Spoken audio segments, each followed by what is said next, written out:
Varicose veins కి సరైన చికిత్స కోసం సంప్రదించండి ఎవిస్ హాస్పిటల్. నమస్తే రమగారు. నమస్తే జయ. రమగారు, రథసప్తమి విశిష్టత మీకు పోయిన సంవత్సరం మన ఇద్దరం రథసప్తమి బాగా చేసుకున్నాం చక్కగా. పాయసం చేసుకుని సూర్య భగవానికి అర్పించి ఒక దండం పెట్టుకున్నాం. ఎవరైనా చేయవలసిందే, అంతే. మా ఇంట్లో లేదు, మా వాళ్ళే, మాకు ఆనమాయితీ లేదు, ఇలాంటి కథలేం చెప్పద్దు మాకు. మేమేనో అందరు చేసుకోండి చక్కగా. రథసప్తమి ఏంటంటే పండగ అనకూడదు జయ, అది పర్వదినం. రథసప్తమి ఎలా జరుపుకుంటారు? Basic 2 rules. థర్డ్ది మీ ఇష్టం. పొద్దున్నే స్నానం చేయండి, సూర్యుడికి దండం పెట్టండి, ఫస్ట్ రూల్. తర్వాతది పాయసం చేయండి. సూర్యుడికి పాయసము నివేదన చేయండి. దీంతో పాటు ఇంకా చాలా రూల్స్ ఉన్నాయి, అవన్నీ పాటించుకుంటే మీ ఇష్టం, పాటించుకోకపోతే మీకే నష్టం. మేము చెప్పేది ఏం లేదు, అంతే పాయింట్. ఈ రథసప్తమి నాడు సూర్య జననం జరిగిందంటారు. రథసప్తమి నాటికే ఉత్తరాయణం దిశగా ఉత్తరపు నడక మొదలుపెట్టిన సూర్యుడు పూర్తిగా ఆ కరెక్ట్ ఆ రేఖలోకి కూర్చుంటాడని చెప్తారు. అక్కడ ఖచ్చితంగా స్థిరపడతాడు అని. ఈ రోజు నుంచి రేపు సూర్యుడు అంటే పంటలకి అవసరమైన కావలసినంత వేడిమిని ఇవ్వడం మొదలు పెడతాడు. చాలా విషయాలు చెప్పబడతాయి సూర్యుడిని గురించి. మామూలుగా మనం సూర్యుడిని చెప్పుకుంటాం ప్రత్యక్ష నారాయణ స్వరూపం. మహావిష్ణువే మనకి స్థితికారకుడు. ప్రపంచపు నాటకానికి అంతటికీ కారణం మహావిష్ణువు. ఆయన నాటకం నడిపించేందుకు పెట్టుకున్న డైరెక్టరు సూర్యుడు. సూర్యుడి వల్లే మానవుల రోజు, అంతే కదా, అంతే. సూర్యుడి వల్లే మానవుల ఆహారం. మనకు కావాల్సింది ఏమిటి? ఒక మనిషి, ఒక ప్రాణి జీవించడానికి ప్రధానమైంది ఆహారమే కదా. ఆ ఆహారాన్ని పండించేందుకు ప్రధానమైన హేతువు ప్రత్యక్ష నారాయణుడు అయిన సూర్యుడు. నారాయణుడిలోనే మనం సూర్యుడిలోనే భగవంతుణ్ణి దర్శించవచ్చు. ఆ సూర్య మండలంలో ఉంటాడట విష్ణుమూర్తి. విష్ణుమూర్తి ఉండి ఆ సూర్యమండలంలో ఉండే ప్రపంచాన్ని సంరక్షిస్తూ ఉంటాడు. మనం ఆ బింబాన్ని చూసామంటే నారాయణమూర్తిని చూసినట్టే. నీకు తేరి చూడలేం, బాగా ఇట్లా అదే పనిగా లైట్ వర్క్గా చూసినట్టు చూడలేం కదా. ఉదయకాలంలో చూడగలుగుతాం, అప్పుడు ఆయన ప్రశాంతంగా ఉంటాడు. సాయంకాలం కూడా చూస్తాం. సాయంకాలం దిగెళ్ళిపోయే వాడికంటే పొద్దున్నే లేచి ఫ్రెష్గా ఉన్నవాడు మంచివాడు, బెటర్ రిజల్ట్స్ ఇస్తాడు. సాయంకాలపు సంధ్య మంచిదే. సాయం సంధ్య వెళ్ళగానే రాక్షసుల కాలం వచ్చేస్తుంది. అందుకని సాయం సంధ్యని ప్రత్యేకంగా మంత్రంతో ఉపాసన చెప్పారు, కానీ సాయం సంధ్యకి నమస్కారం చేయమని సాధారణ వాళ్ళకి చెప్పాల. సాయం సంధ్యోపాసన ఉంది, ఏది సంధ్యావందనం చేసేవాడు, వాళ్ళు మంత్రాన్ని తమకి కవచంగా పెట్టుకుంటారు. మనలాంటి వాళ్ళు మామూలు వాళ్ళు ఏం చేయాలి? అందుకని మనము ఉదయకాలం నమస్కారం చెప్పారు. ఈ ఉదయకాలం సంవత్సరం అంతా నువ్వు ఎలాగైనా నమస్కారం చేసుకో. ఈ మాఘం ప్రత్యేకమైన దినాల్లో మాత్రము స్నానించి నమస్కరించు.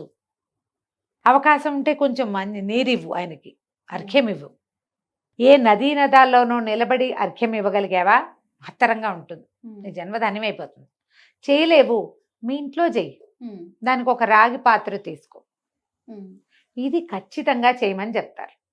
ఈ సప్తమి నాడు, రథసప్తమి నాడు సూర్యుడికి అత్యంత ప్రీతిపాత్రమైనటువంటి ఆవు పాలతోటి నివేదన చేయమన్నారు. నేను అనుకుంటా మనకంతా బియ్యం కాబట్టి మనం బియ్య పాయసం చేస్తాం. ఏ నార్త్ ఇండియాలోనో అయితే గోధుమ రవ్వ పాయసం చేస్తారో ఏమిటో వాళ్ళు అనుకుంటా.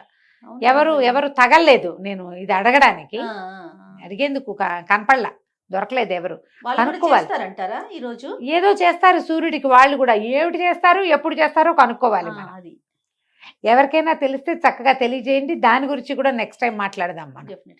అయితే ఈ బియ్యాన్ని పాలతోటి ఉడికించి కొంచెం బెల్లంతో దాన్ని మధురంగా చేసి సూర్యుడికి నివేదన చేయటం.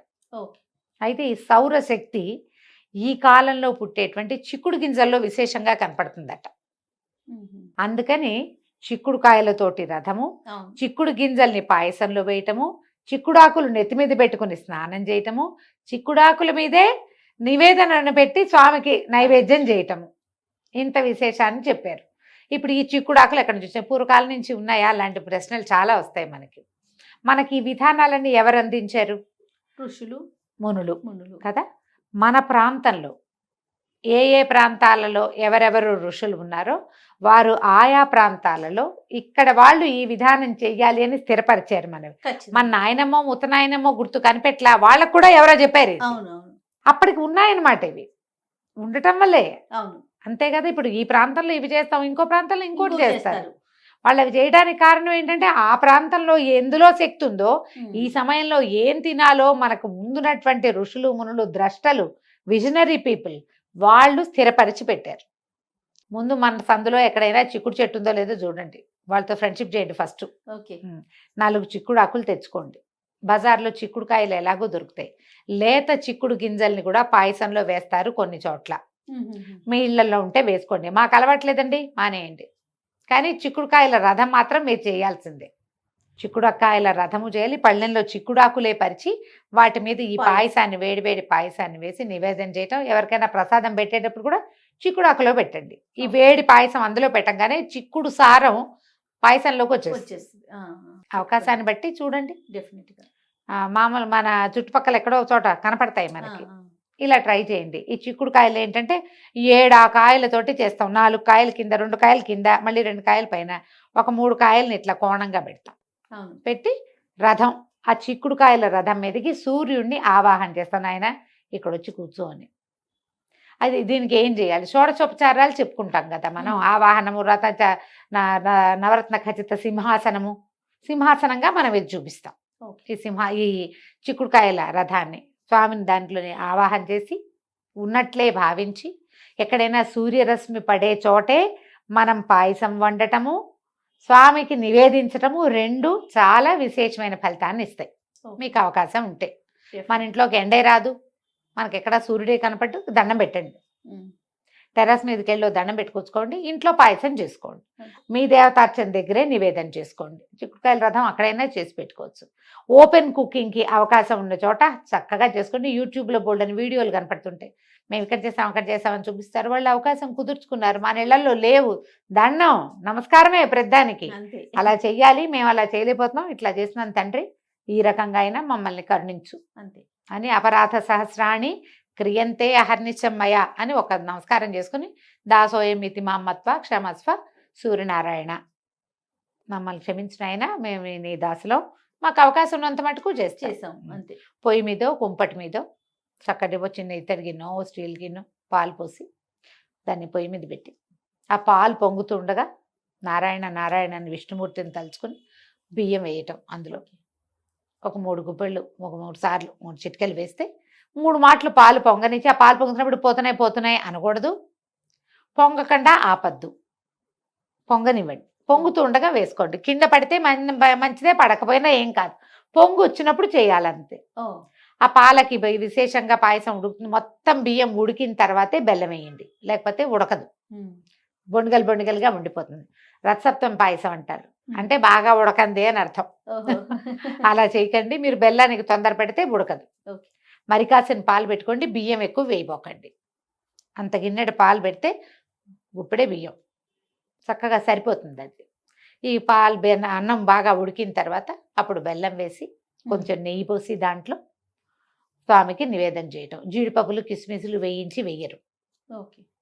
విష్ణు మన సూర్యనారాయణమూర్తికి పళ్ళు లేవని జీడిపప్పు వేయకూడదని కొన్ని చోట్ల చెప్తారు, నాకు అది తెలియదు. కానీ ఇక వేరే వంటకం లేదు, ఇక్కడ ఏం వండామో దాన్నే నివేదన చెయ్యాలి. మళ్ళీ మనం జీడిపప్పులు వేయించాలంటే ఇది దింపి కింద పెట్టి మళ్ళీ ఇంకో గిన్నెలో వేయించి చెయ్యాలా, అందుకని అవి లేవనుకుంటాం. మేమేం చెయ్యం, వేరే కాపం ఏం లేదు. నేను నివేదన చేసేటప్పుడే నెయ్యి వడ్డించి నివేదన చేస్తాం. దాంతోపాటు అరటిపళ్ళు, కొబ్బరికాయ, వడపప్పు, పానకం మీ శక్తి అనుసారం ఏదైనా చేసుకోవచ్చు. విశేషించి పాయసమే నివేదన. సూర్య స్తోత్రాలు మనకు కనిపిస్తాయి, సూర్యమండల స్తోత్రం కనపడుతుంది, ద్వాదశాదిత్య స్తోత్రం కనపడుతుంది, బోలెడన్ని స్తోత్రాలు ఉన్నాయి సూర్య స్తోత్రాలు. ఆదిత్య హృదయం అత్యంత విశేషమైనది, ఆదిత్య హృదయం చదువుకోండి. ఈ నెల రోజులు మాఘమాసంలో మనము ఆదిత్య హృదయం చదువుకుంటే ఆరోగ్యం సిద్ధిస్తుంది, ఆరోగ్యానికి మంచిది.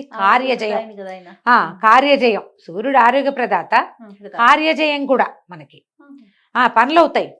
మరి రాముల వారి యుద్ధానికి వెళ్ళేటప్పుడే కదా ఆదిత్య హృదయం చెప్పబడింది. రామాయణాంతర్గతంగా ఉన్నదే ఆదిత్య హృదయం. విష్ణు సహస్రనామం మహాభారతంలో ఉంది. ఋషిప్రోక్తం కాబట్టి తప్పకుండా చదువుకోండి. నెల రోజులు ఆదిత్య హృదయం చదువుకుంటే మంచిది. ఈ రోజైనా చదువుకోండి. అయితే దీనికి మా బేసిక్ నియమం ఏంటంటే నూనె వాడకం చేయకూడదు. దీని రోజున రథసప్తమి రోజున వేరే ఇతరత్ర ఆహార పదార్థాలు తీసుకోకండి. సాత్విక ఆహారం తీసుకోండి. సాయంకాలం ఏదైనా ఫలహారం తీసుకుంటే మంచిది. మీరు ఏదైనా సూర్యమండల స్తోత్రము అట్లా ఒక మండల స్తోత్రాన్ని దేన్నైనా పిల్లలకి నేర్పించండి. మీరు చదువుకోండి. ఈ ప్రసాదాన్ని వినిమయం చేయండి. మిగిలిపోకుండా మిగిల్చి వెనక్కి ఉంచదు. ఎవరో ఒకరి చేతిలో పెట్టండి. ప్రసాదం ఖర్చు పెట్టండి తప్పకుండా. ఇలా మనం ఈ మన రథసప్తమిని ముందుకు తీసుకెళ్ళచ్చు. మన అవకాశాన్ని బట్టి అంతే. ఎంత కుదిరితే అంతైనా చేసుకోండి. ఈ సప్తమి నాడు సూర్యార్చన చాలా విశేషమైన ఫలితాన్ని ఇస్తుంది. నమస్తే. నమస్తే.